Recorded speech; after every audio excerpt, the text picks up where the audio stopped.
Hello hello hello बाबू, कहाँ बारा तू? अरे घर पे बानी, कहा ना का कहा तारू? जानू, जितना जल्दी हो सके आके हमसे मिला। बाबू परेशान कहे बारू और रोत कहे बारू इतना? ला आ गई नहीं, बोला का बात बा? सॉरी पवन। सॉरी सॉरी कौन बात के? गलती तो तू कौनो कैले ना बारू। अरे ना हो सके तो हमके माफ कर दिया। आखिर का है बतेबू तब नु का बात बा? पवन, हमार शादी होता। शादी? अरे मजाक करत रहनू। अरे ऐसा वैसा काहे तू बोलत रहलू हमेशा? पवन, तहार जानब के हो और के जान हो के जाता रही का? हाँ पवन। ना इ नहीं के हो सकत। आखिर तो उन्हें समझत का बार लोग अपने आप के प्यार के मजाक बना के रख ले बार लोग। सॉरी पवन। अरे हमनी के दिल खिलावना हा कि खेल के छोड़ देता रहो लोग। जब शादी दूसरा से करे रहे तो प्यार हमसे काहे कैले? हमके माफ कर दे पवन।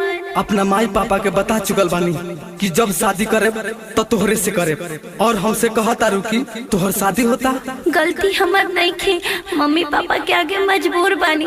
हो सके तो हमके माफ कर दिया। अरे हम का तोहके माफ कर दे, जाता रू तो जा, लेकिन याद रखियो हम रात भर सूते में ना तो रिकॉर्डिंग बजा के रोए। ना पवन, रोइया मत, हम तो से मिले जरूर आए। तो जो ना हमर दुखाता तो हमरे न बुझाता, तोरा का बुझे? ठीक बा, जाता नहीं। रुक ना रे, सुन के जो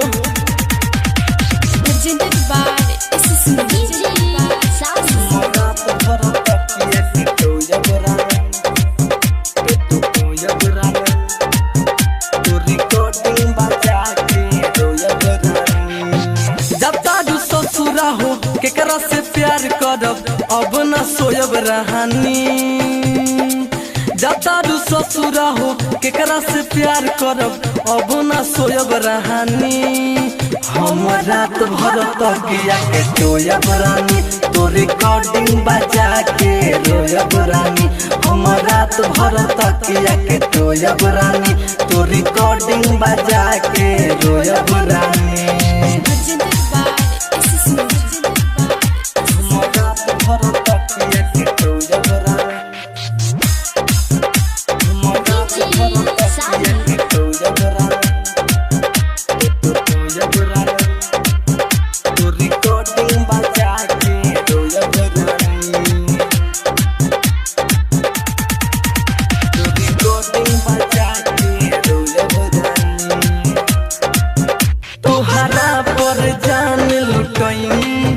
दर दर के ठोकर खैनी, तू जइबू दोसरा साथे पहिले ना जान पैनी।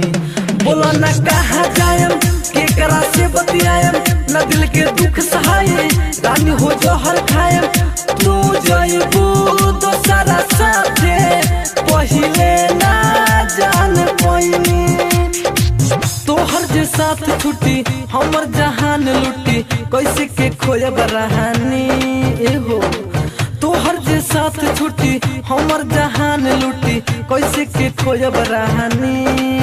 हम रात भर तकिया के सोयब रानी, तो रिकॉर्डिंग बजा के रोयब रानी। हम रात भर तकिया के सोयब रानी, तो रिकॉर्डिंग बजा के रोयब रानी।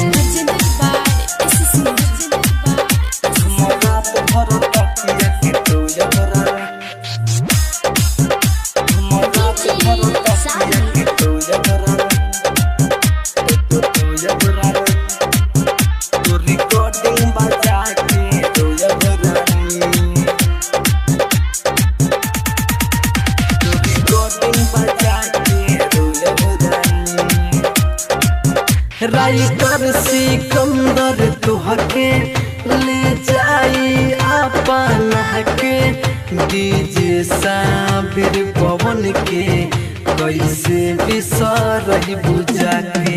संगे सुताई रानी, मजा उठाई रानी, हमर का होई बोला जइबू भुलाई रानी। डीजे साबिर पवन के कैसे बिसरही बुझा के। अभिषेक देवरावा से भेजी हजारावा हो, चुपके से खाइब रहानी। सुनो तारू राजा देवरावा से भेजी हजारावा हो, चुपके से खाइब रहानी। हम रात भर तकिया के टोयब रानी, तो रिकॉर्डिंग बजा के रोयब रानी। हम रात भर तकिया के टोयब रानी, तो रिकॉर्डिंग बजा के रोयब रानी। अब जो भाग देखाई उखाई मत दिए। Recording studio red angel music Raxaul.